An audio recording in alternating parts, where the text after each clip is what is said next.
If we do this, if that happens one more time, we have to change the name of the podcast. I think that's an eminent domain law. This is not the scores table. This is Mind Your Banners. I need to figure out how people keep it, because what happens is, I saw it this time. If you hit go live, it doesn't pop up until you say you're about to go live. So like I hit go live, and then I was clicking the button that like the second button you have to hit, and that's when like the intro popped up. So we need to have a conversation. I need to have a conversation with someone about not having that permanently attached to every single live stream. But I apologize. This is Mind Your Banners, despite what the first 75 seconds of the podcast suggested. If you are watching on video or live on StreamYard or YouTube, he is Mike Neislick. I am Zach Osterman. Mike, how are you feeling? Are you still locked in? No, that intro threw me off. Now it's well, but the future is just a series of nows. So I mean, we're just kind of we're here now, right? Yes, that's true. If that's true, I mean, you should have known the future, right? You should have known that was going to happen and fixed it. I did. As I hit the button, I saw the future, which was the intro popped up. Anyone who didn't pick it up, that was a Fernando Mendoza quote from yesterday. Mendoza's been doing a lot of media this week. He was on Pat McAfee. I think he's going to be on SportsCenter tonight. He had an extended Zoom interview session with both local and national media today. I think it's fair to say Indiana is just trying to get like a lot of stuff done during the bye week, because I think the answer to basically anything after that is going to be no. But it is a natural time to take stock. And I wanted to do more than just kind of rehash some conversations, Mike, that you and I have had through the last few weeks. I think that probably some of the same talking points will weave their way through the sort of what we talk about. But I kind of wanted to hit you with a series of, I guess, almost like topics, and just kind of get your thoughts on them, debate them, yell at each other about them as we so often do. Are you game for this? Sure, let's go.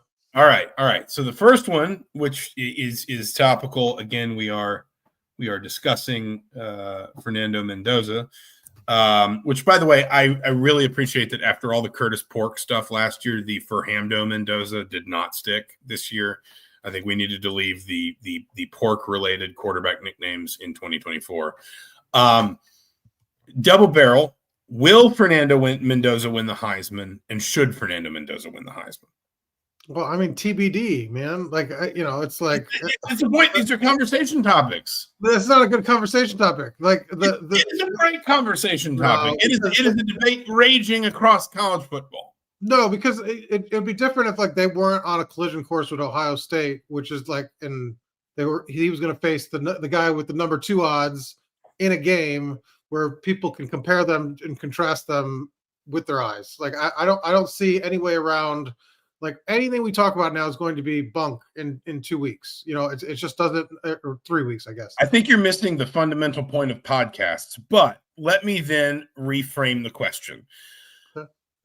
Do better. Why do you think it is, in a season where the Heisman race is very crowded, and we've talked about there's no one player that is sort of doing something statistically generational that makes you say, oh my God, they are clearly the front runner. It needs to be them. Why do you think it is that we have decided the narrative we wanted to build into mid-late November was that Julian Sayin and Fernando Mendoza would play for the Heisman Trophy? Like they've both been really good. They've arguably been the 2 best quarterbacks in college football. But I can make you a case for Diego Pavia. I can make you a case for Haynes King. I can make you a case for Gunnar Stockton, who's been playing exceptionally well the last 5 weeks. There are a slew of underappreciated running backs in college football, I would argue, this year. And Sayin is probably, there's a decent chance that the best player in college football is the one catching a lot of Sayin's passes in Jeremiah Smith. So what was it about this? Is it as simple as they're 1 and 2 in the country and they're on this collision course for the Big Ten championship game? What is it about these two, and maybe the idea that we built a narrative around almost there just being like this shootout at the OK Corral for both the Big Ten title, the number 1 seed, and the Heisman Trophy? Why is that the narrative that got built instead of something else? Does that make sense?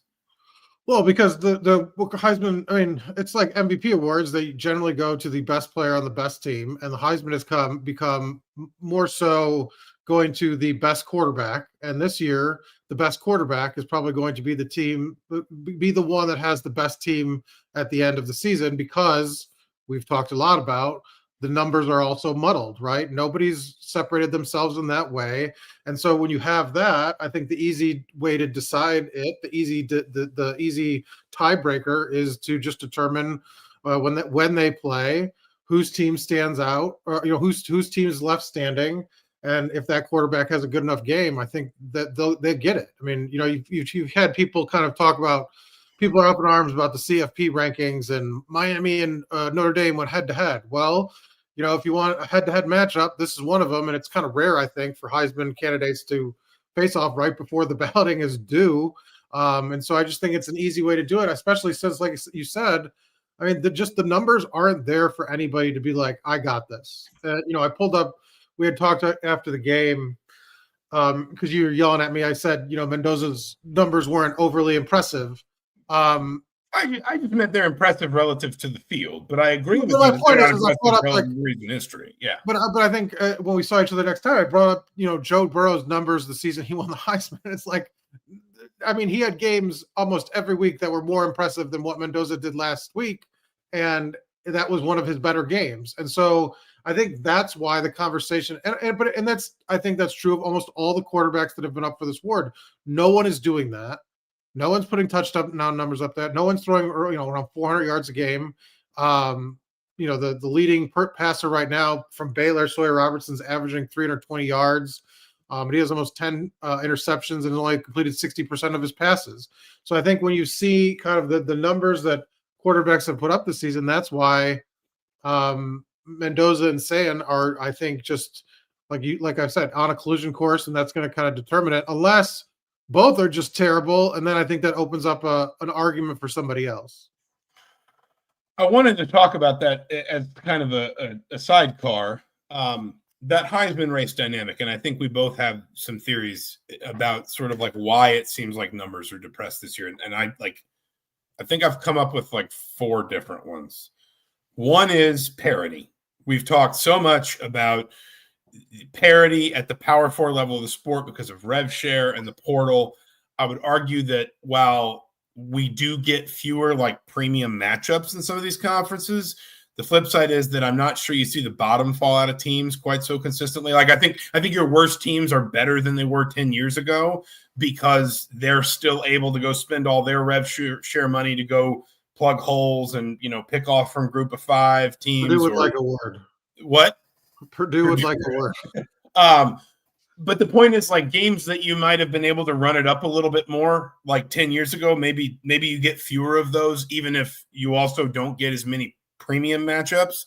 Number 2 is just like, this is something that I know has been talked about more at the NFL level, but like the idea that we have become so dogmatic about cover 2 principles defensively that like there's just not as much explosiveness in passing games anymore, that like kids are playing cover 2 starting in like 5th or 6th grade. So like it is just like it's almost like the shift in baseball. Like it's changing the way that the game is played. And I'm not endorsing or condemning that. I'm just saying I think that is part of it.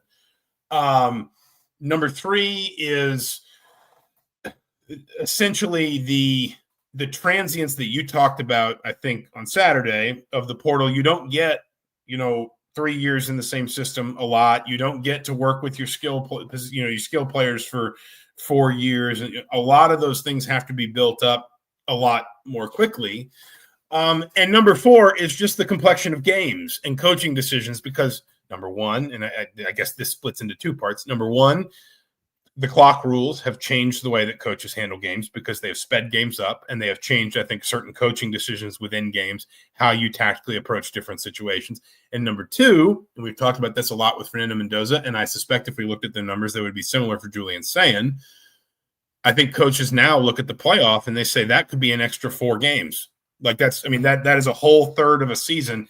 If I can get my guys out for a quarter, that builds up over the year. And there was that stat that like before the Wisconsin game, in the 6 games that Indiana was comfortably in the lead in the fourth quarter, Fernando Mendoza had thrown a total of 9 passes. Like, hey, Georgia Tech literally just held Haynes King out of a game this year. It was Gardner-Webb, and they won comfortably. But, like, that would be so anathema to the way we would look at how you handle that position. Even 10 years ago, the idea that your starting quarterback would just get rested for a whole game. I just think there are – I guess what I'm trying to say is I don't think there's one reason, but I am fascinated by – this collision of reasons that I wouldn't be shocked if we look at the next 10 years, we see at least a few more, maybe not every single year, but at least a few more like this, where it's not like, oh my God, look at Cam Newton. Oh my God, look at Joe Burrow. Look at Devontae Smith. What did he have? Like 1,800 receiving yards the year he won the Heisman? Like, I just think maybe those unbelievable individual seasons might be kind of getting watered down for a whole bunch of different reasons. Yeah, I mean, it'll be interesting to see, especially if it's a trend that sticks like next year. I mean, numbers there how many? I'm looking. There was like 5 4,000-yard passers last year. Penix almost hit 5,000 the year before, but he was kind of like him and Bo Nix were really kind of far and away ahead of the field. But Penix and Nix, if you look at those numbers, as kind of the two guys, I think they were the 2 finalists that are. Daniels won it, but he had the rushing numbers as well. They were the 3, so, but you look at those numbers and they're kind of far and away above what the finalists have this year. But like, does the trend stick? I mean, it'll be interesting. And it's hard to say. You talked about Sand coming back. Will he now have, next year, will he kind of rise above because he's going to get time with, like you said, those skilled guys, times in the same stat. If they keep their coaching staff together more this year, does that sort of, buck the trend a little bit because you've got all that continuity? Indiana had continuity on the coaching staff, but obviously brought in the new quarterback, and it took some time. And so, yeah, I don't think there's one reason, like you said, but I mean, it's just clear when you kind of look at the quarterback numbers specifically, how far away they are from the last, 5 years when you kind of looked at these Heisman candidates. Well, and I'm even just like, you use Joe Burrow as kind of an example, but like, I'm even going back and I mean, you talked to, and listen, Joe Burrow had a historic season. So like maybe we're using a bit of an outlier, but like you talk about Penix there. I mean, Joe Burrow, this is 2019 LSU, completes 76.3% of his passes for 5,671 yards with 60 touchdowns and 6 interceptions. Michael Penix, in the year that he is a Heisman Trophy finalist, in fact, I think he winds up runner-up, he goes 65.4% for 4,903 yards and 36 touchdowns with 11 interceptions. Like, already there is something of a – like, already there's a gap there, right? Like there is – we are seeing a bit of a shrinking. And listen, I think part of the reason that people are gravitating toward Fernando Mendoza is because Mendoza at least has given them some electric moments. Like I have a friend who's a Texas A&M fan. We know each other from back in our 24/7 days. And he said Mendoza is one of like 2 or 3 players in the country that he will turn the TV on just to see what they do. That like, because he has shown, even through some of his imperfections or his struggles, those moments when you just go, wow, look at that.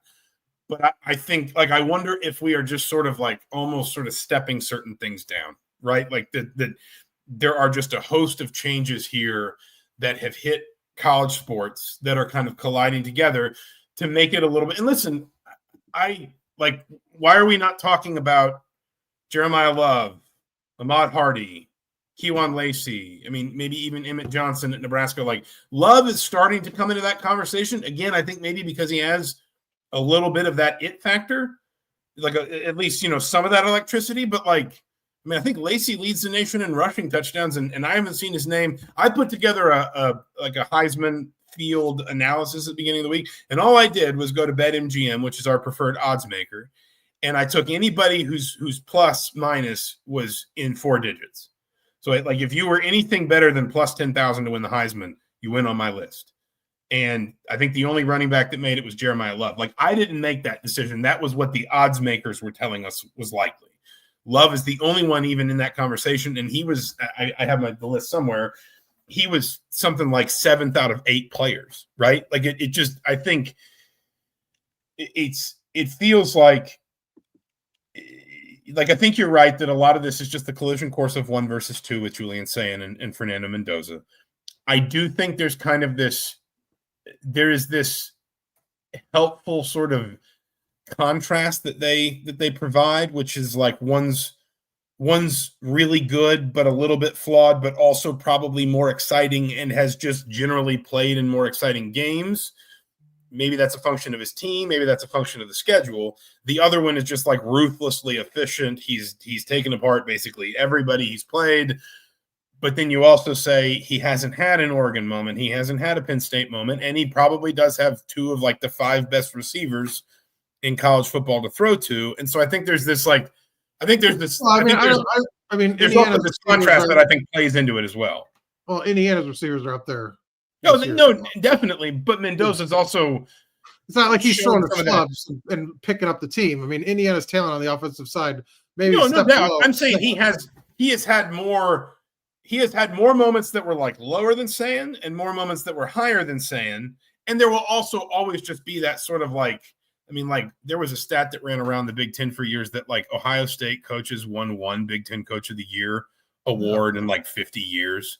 And it's because it's almost like when you normalize excellence at a place like that, it's hard for it to seem special. And I think Julian Sayin maybe is getting punished for that a little bit, right? So I think I just think that dynamic at least lends like a helpful narrative to an award that, right or wrong, is clearly helped when it's kind of driven forward by some kind of narrative. Yeah, and I think every moment that preceded it will be overshadowed by if Sayin throws a touchdown in the last 2 minutes to lift Ohio State, or Mendoza throws an interception to lose the game. Like, I mean, those are going to be, and I mean, no, it should have overshadowed their full resume, but on the biggest stage in the biggest game, I mean, it should do a lot to drive the conversation. And I think I don't think it's like you're saying, I don't know if you're against it or not, but I don't think it's an unfair way to judge it. Like, I mean, you sound like what if one has a better game, like a demonstrably better game? That's than the hard part. I don't know how you square that. I don't know how that one. Yeah, because the team part does matter, but like if they played great, it didn't matter. I mean, maybe that's enough, but it'd have to be really, really good. It'd have to be like not just like 20 of 22 for 299 yards. We're talking extraordinarily good, I think, to overcome losing the game. I think the one thing I will say is that it does feel like there is a lot of just kind of organic stuff coalescing around Mendoza, like he did Mac. I mean, it's not organic in a sense that like these are media requests, but like some of the McAfee clips are going viral. The clip that he did where it looked like Urban Meyer was falling in love with him, describing like what he saw play to play on that final Penn State. I don't know if you've seen that, but he did it with Rob, but I would hesitate. Maybe the voting block. I think it's in what's likely to be a close vote. I think stuff like that's going to help. I think feeling like there is this kind of groundswell around a player at this time of year is going to help. Personally, again, I think that if they're just terrible against Ohio State, I don't understand how any of that matters or is discussed. Like maybe he did a great interview, but he threw 3 interceptions against Ohio State. I don't think that's going to sort of be in the conversation. I don't disagree with that. I'm just talking about the dynamics as we see them today. Yeah, I mean, I don't know. Again, I think you are struggling with the fundamental premise of a podcast, but we'll keep going. My point is no.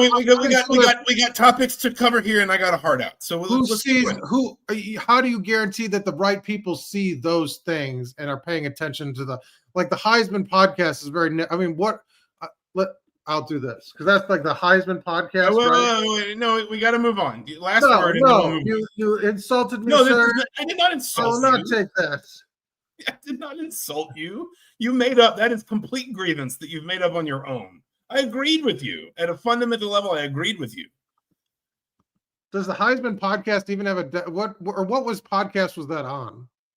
I don't know, but I wasn't talking about the Heisman podcast. I was talking about multiple appearances on ESPN and another on Fox. Well, yeah. What was the Fox one on? I'm sorry. I thought that It was with the Big Noon crew. It was Rob Stone, Mark Ingram, and Urban Meyer, and it was like a long interview with Meyer asking him to break down like the Penn State drive, and basically at a certain point, I know what the clip was. Urban Meyer went like following that account. Teary-eyed. Who follows? I did not know that podcast existed before Mendoza did that interview, and I guarantee I wasn't the only reporter that didn't. And so I'm saying like that stuff does not necessarily carry as much weight. Was my point. I think together it can in a Did year you know where that again, podcast existed before this? I mean, yes. No, you did not. That's a lie. You just I know lied. the show did. I know that they have people on and do like that show, like that little panel show. But that I thought it was a podcast. You said. Honestly, I'd only ever seen the YouTube video. I assume probably it's put out in some kind of podcast. We don't even know what it is exactly. My point is proven. Do you think they get as many listeners as we do? No. Have they ever done a 203-minute podcast? Not with our intro, right. With our great intro. We're moving on. We're moving on because I have a heart out today, and I'm very busy and important. I want to ask you this.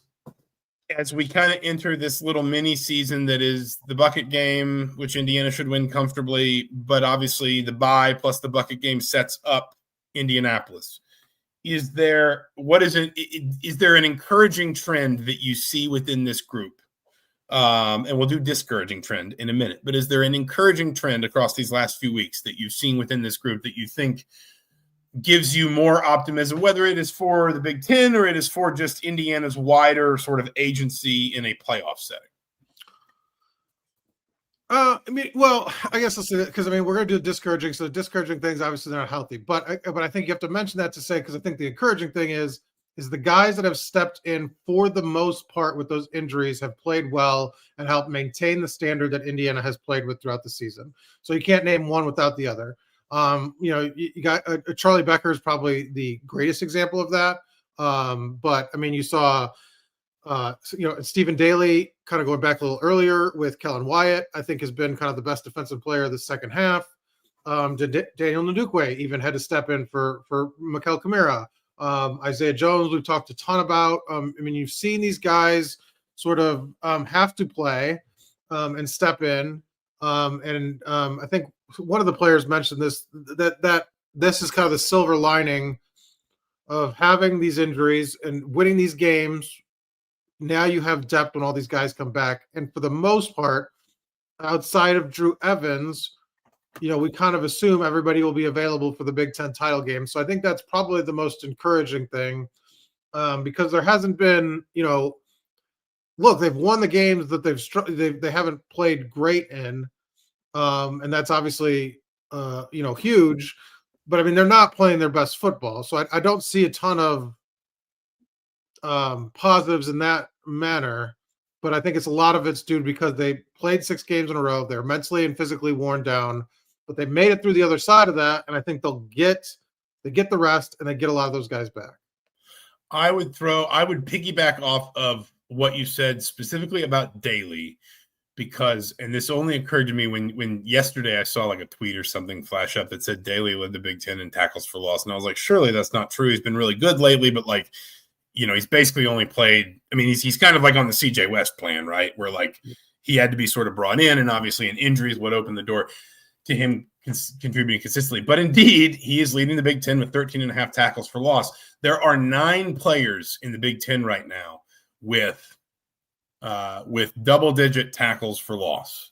Do you know how many of them, without looking, are Indiana players? 9 players with at least 10 tackles for loss through week 13 or whatever of this season. Do you know how many of them are Indiana players? You gave me sneezes. Isaiah Jones is definitely one of them. He is correct. Kamara and Fisher are on there? Nope. No? So how many do you think they have? If I told you they don't have Kamara and Fisher, but they do have Jones and Daly. Hardy might be one of them. Hardy is one, and Tyreek Tucker is the other. They have 4 of the 9 players with double-digit tackles for loss. Only Ohio State has multiple players with that. Caden Curry and Arvell Reese each have they have 10 or 11.5 and 10 respectively. It's really impressive for Daly and Jones because they're not even full-time. Right. Daly didn't take over until halfway through the season. Jones has not been a full-time player at all this season. But the reason I would say that is an encouraging trend is, and I agree with your encouraging trend, by the way, but I was kind of looking for something else, so we weren't just giving the same answers, is because if I think back to the game that gave me the most confidence about Indiana against elite competition this season, it was Oregon. And if I think back to the thing that more than anything else defined Indiana's ability to win that game, it was Indiana's control of the line of scrimmage, especially defensively. And Indiana is going to have to do that again against probably Ohio State and Indianapolis, and then against playoff caliber teams.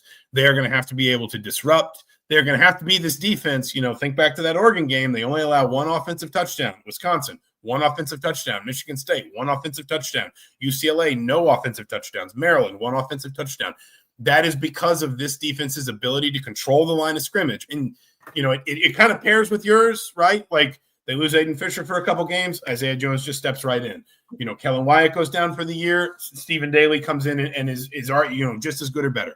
But what's encouraging to me, if I'm Bryant Haynes, if I'm Indiana, I don't see any offensive front that scares me starting December 6th.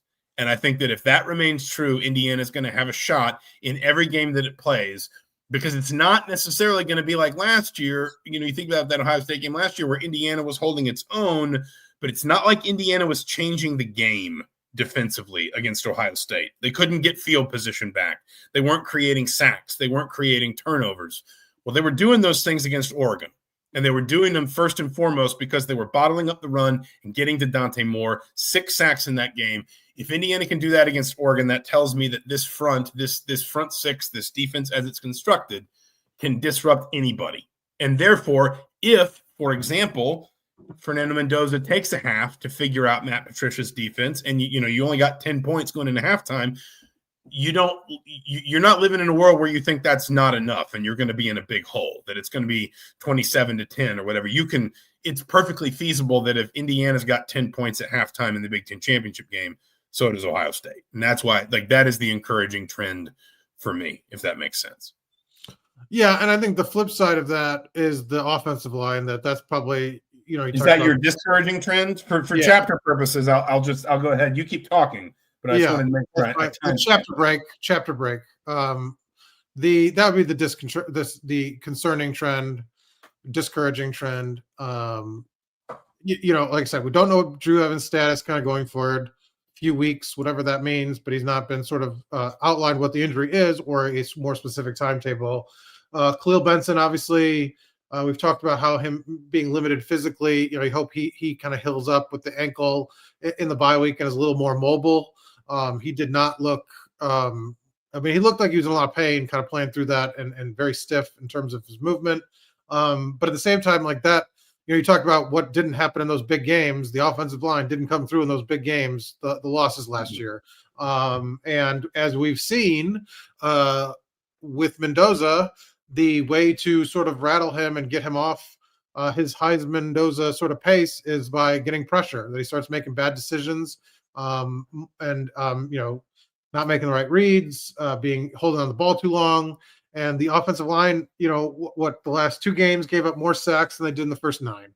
That's not great. And, you hope the bye week kind of gets them right. But at the same time, look, it's literally almost deja vu with Evans going out. The line struggled after that. And, he's kind of a key piece, I guess. But just, the whole group isn't playing at the same level. But, man, like, if Ohio State gets pressure, I think that's the easiest way for them to get a win in the Big Ten title game against Indiana or any team in the playoff for that matter. I think mine, and it folds into the offensive line, and it is a question. It is almost kind of a curiosity about maybe the difference between recent struggles and just mistaken early impressions, which is Indiana's rushing attack. They've only rushed for 200 plus yards twice in their last 6 games. Well, we talked about how Mendoza's numbers might be inflated in the first 4 weeks. What was inflated was the rushing. Yeah, that's what I was about to say. Is I think we also might have been guilty of sort of thinking, especially after that Illinois game, you sort of thought, well, maybe this was like fake until they did it against a Big Ten team. Maybe this is just how Indiana's going to run the ball this year. And listen, I would argue they've still run it in some situations, like, for example, Oregon, they ran it when they needed to. They had 2 rushing touchdowns in that game. They had some important moments running the football. The Michigan State game is like a low rushing number, but that was mostly because it was a low play count number in general. Like, I think Mendoza had something like 37 attempts in that game, and they had 28 rushing attempts. So, like, that was just a depressed. But look at 31 carries for 108 yards and 2 touchdowns against Penn State's not great. 37 for 83, basically beyond that, I think non-factor against Wisconsin. That's not great either.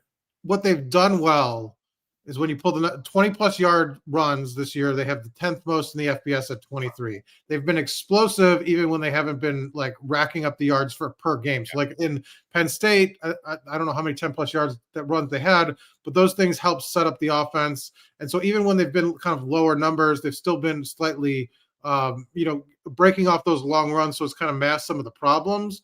But I mean, to your point, they have not been as consistent. And last week they were non-factor. And so I think overall, the body of work obviously is not as impressive as it was at the start of the season and inflated some of those numbers, but they have been more explosive, and that sort of helped mask some of the problems. But they need to get more production, more base production out of the running game. Absolutely, kind of going forward. Because Kurt Signoretti's talked about how important balance is to their overall offensive attack. All right, I have 2 more questions for you. The first one is, last season, Indiana had, and their website's killing me now because like you have all these drop-down tabs.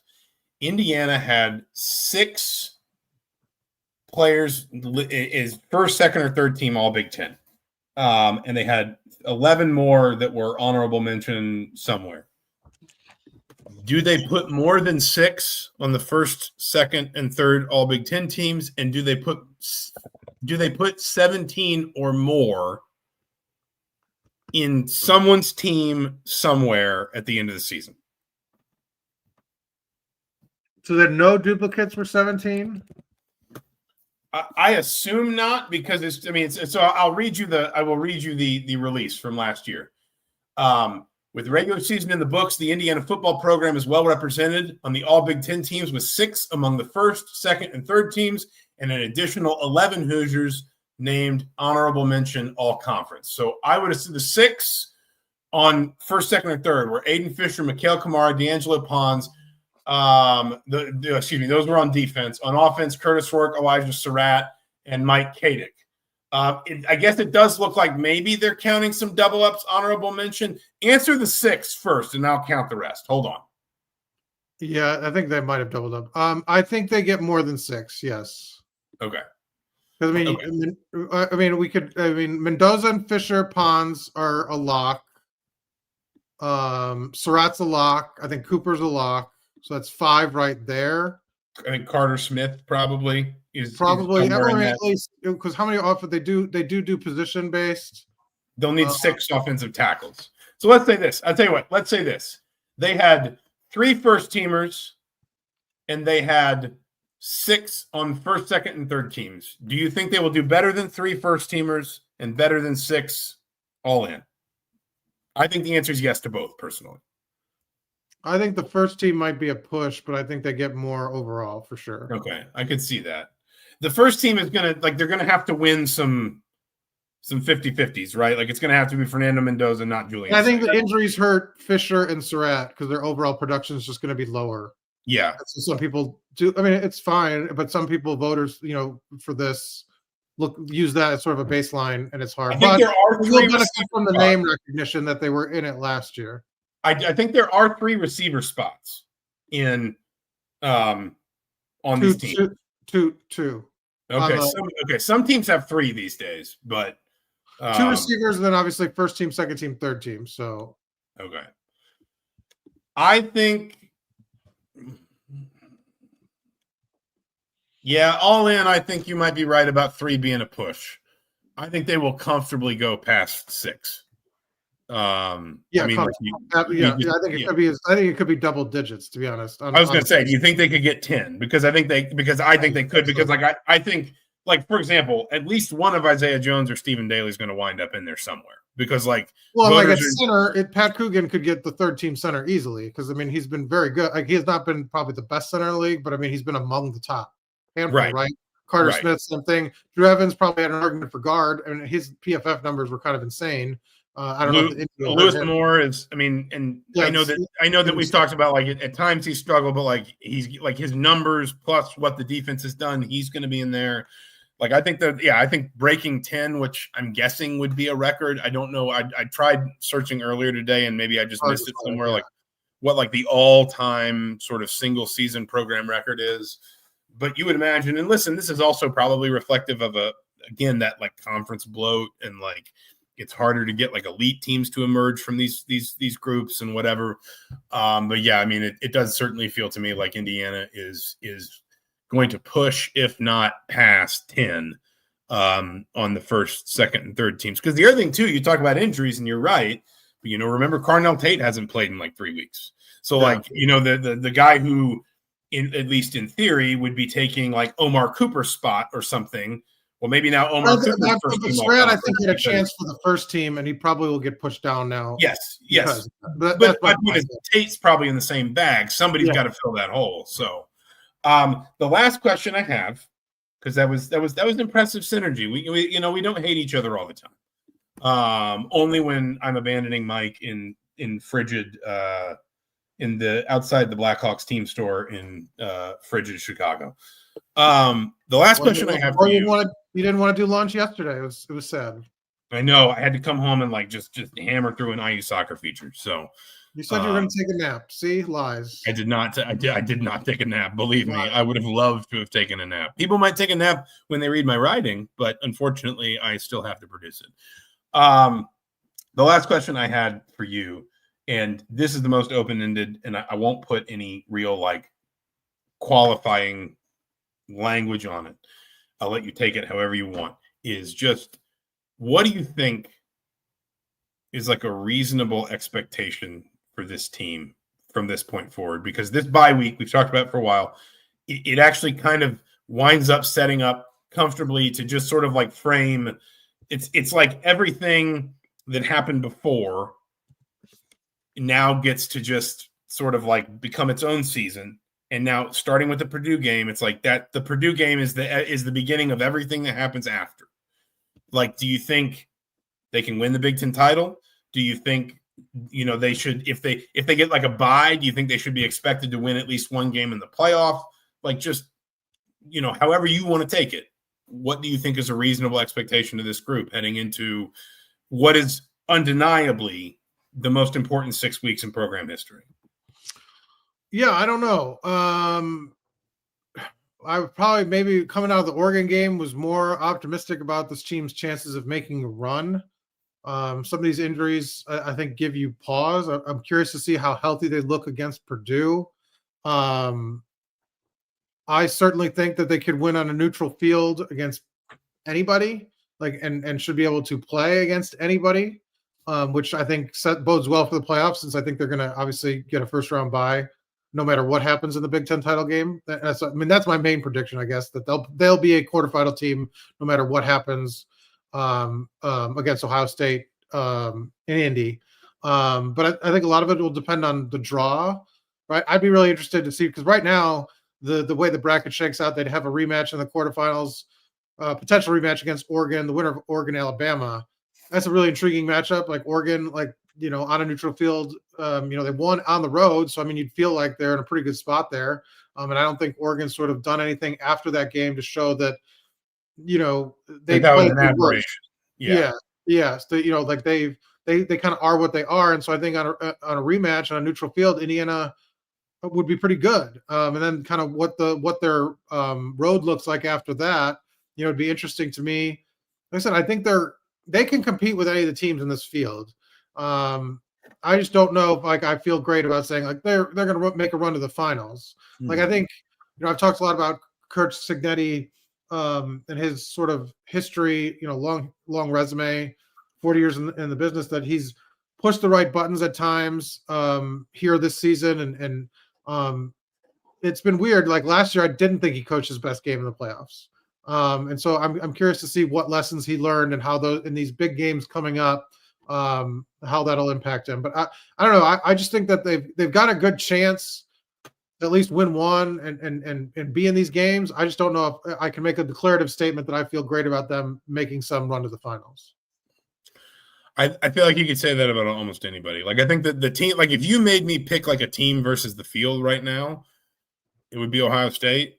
Right. But I'd be awfully tempted to pick Georgia because I just I think like Georgia is coming to a boil at just the right time. And it feels like, well, they could have some real momentum if they beat Georgia Tech, they win the SEC title. Well, the thing is, those fans don't want to go to the SEC title. They don't want to be at Mercedes-Benz 2 weekends in a row. They want the extra week off, and they would rather have the home game against a very beatable 12 seed to launch. So you're saying they're throwing? You heard it here first. They're going to throw the Georgia Tech game. No, it doesn't matter. The Georgia Tech game doesn't matter.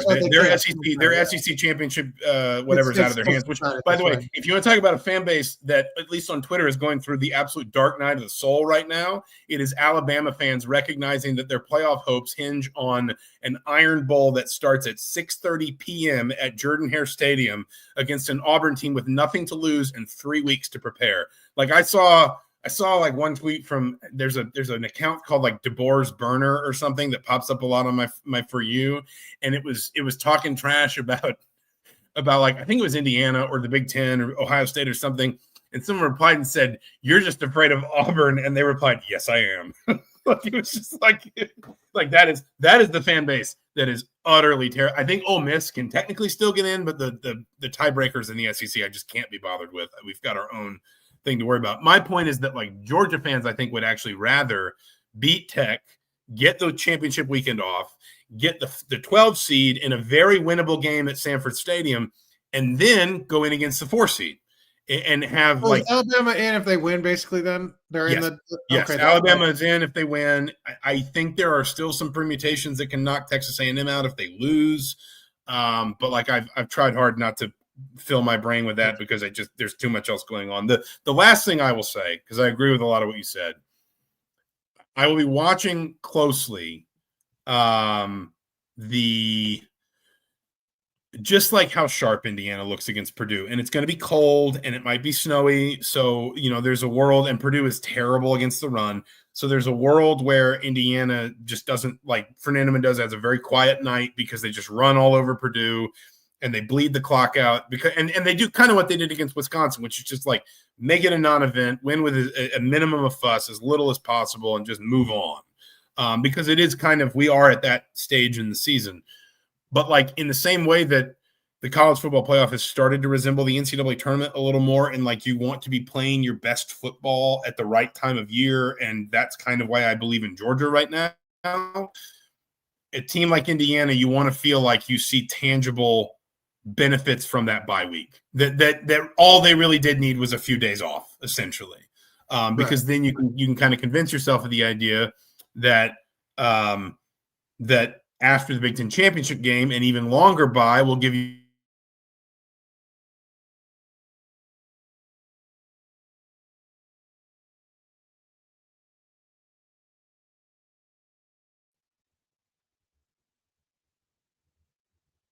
this is the new fun of Scores Table, is they just dump us out. Did we both lose this? I don't know what happened.